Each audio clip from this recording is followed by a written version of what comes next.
পশ্চিমবাংলার আইনসভার মধ্যে ঢুকানো দরকার আছে।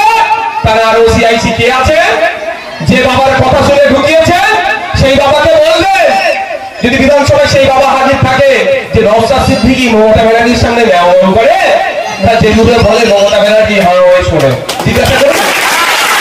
যদি এমএলএ কথা শুনে সেকশন না দেয় তাহলে জিজ্ঞাসা করবে তাকে, ছাড়বো না আমি ভাই। আর এমন ভাবেই বলবো যাতে গায়ে ভালো করে লাগে, কেমন না বুঝতে পারছে?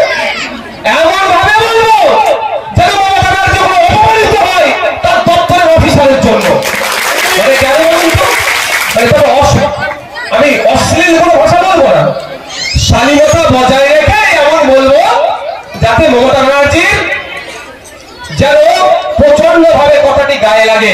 যত কথাটি গায়ে লাগবে এই চালানোর নেতাদের জন্য ওনাকে কথা শুনতে হবে, বুঝতে পারছেন? ক্ষোভটা কার উপরে পড়বে? যে এই অফিসার মনে করছে আমি সেকশন কমিয়ে দেব, তার উপরে পড়বে, এটা মাথায় রাখুন। তাহলে দায়িত্বটা কোথায় দিতে হবে বুঝতে পেরেছেন? কি করবে?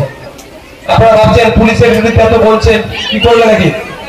ওনার ঘুষ নয়, এই ফজিলা কাছের মাইনে ট্যাক্সের টাকা পেলে ওনার মাইনে হচ্ছে। ওনার ঘুষ নয়, এই ধনঞ্জয় বাবুর ট্যাক্সের টাকাতে ওনার মাইনে চলছে। এই ঘুষ নয়, এই বাবুর বলে মানুষের ট্যাক্সের টাকা থেকে ওনার মাইনে হচ্ছে। উনি যে খাকি ড্রেসটা পরে আছে ওটা এই ধনঞ্জয় বাবুর ফজিলা কাজীদের ট্যাক্সের টাকা থেকে পরে আছে। উনি ভুলে যাচ্ছেন নাকি? তাদের যদি ভুলে যায় ওনাদেরকে আমাকে কি করতে হবে? তাহলে স্মরণ করিয়ে দিতে হবে। এই স্মরণ করাচ্ছি এসে আপনার ডিউটি কি? আমি শুধু ভাবছি নামটা কি বলুন না একবার। জাহাঙ্গীর বাবুর পরিবারের লোকজন অডিওটা নিশ্চিতভাবে দেখবে। আমি তাদের উদ্দেশ্যে বলছি, বাড়ি গেলে জিজ্ঞাসা করবেন কেমন দালাল হয়েছে। যে একটা মেয়েকে তুলে নিয়ে চলে যাওয়ার পরে যারা তুলে নিয়ে গেল তাদের আরেস্ট করা তো দূরের কথা, তাদের নামে যে সেকশন গুলো দিচ্ছে, যেগুলো একটা পার্টি কেস বানাচ্ছে, আমি অনুরোধ করছি জাহাঙ্গীর বাবুর বাড়িকে বলবো, বাড়ির লোককে একবার জিজ্ঞাসা করবেন কত টাকায় পেয়েছিস রে?